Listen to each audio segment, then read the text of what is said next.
കാസർഗോഡ് തൃക്കരിപ്പൂരിൽ ഭക്ഷണം വൈകിയെന്നാരോപിച്ച് യുവാക്കൾ ഹോട്ടൽ അടിച്ചു തകർത്തു. തൃക്കരിപ്പൂരിലെ പോഗോ ഹോട്ടലിന് നേരെയാണ് അതിക്രമം ഉണ്ടായത്. അതിക്രമം നടത്തിയ പയ്യന്നൂർ സ്വദേശികളായ 15 പേർക്കെതിരെ ചന്തേര പോലീസ് കേസെടുത്തു.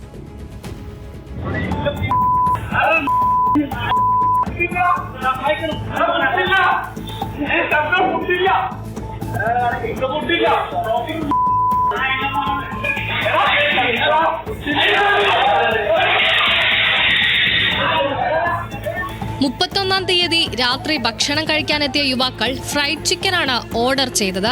15 മിനിറ്റ് കാത്തിരുന്നിട്ടും ഭക്ഷണം കിട്ടിയില്ലെന്നാരോപിച്ച് ഹോട്ടൽ ജീവനക്കാരെ സംഘം അസഭ്യം പറഞ്ഞു. അസഭ്യം പറയരുതെന്ന് ഹോട്ടൽ ജീവനക്കാർ പറഞ്ഞതോടെ ആക്രമണം തുടങ്ങുകയായിരുന്നു.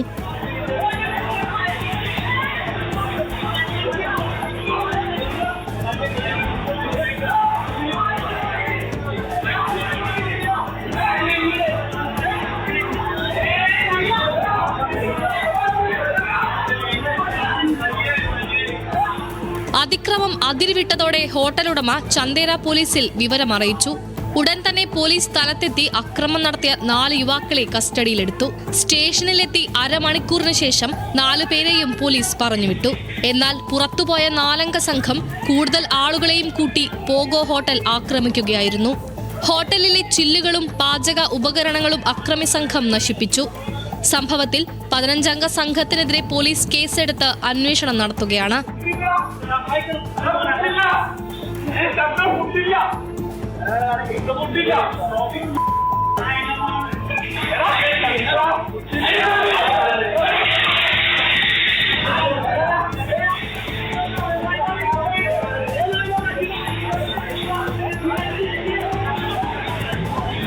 ന്യൂസ് മലയാളം, കാസർഗോഡ്.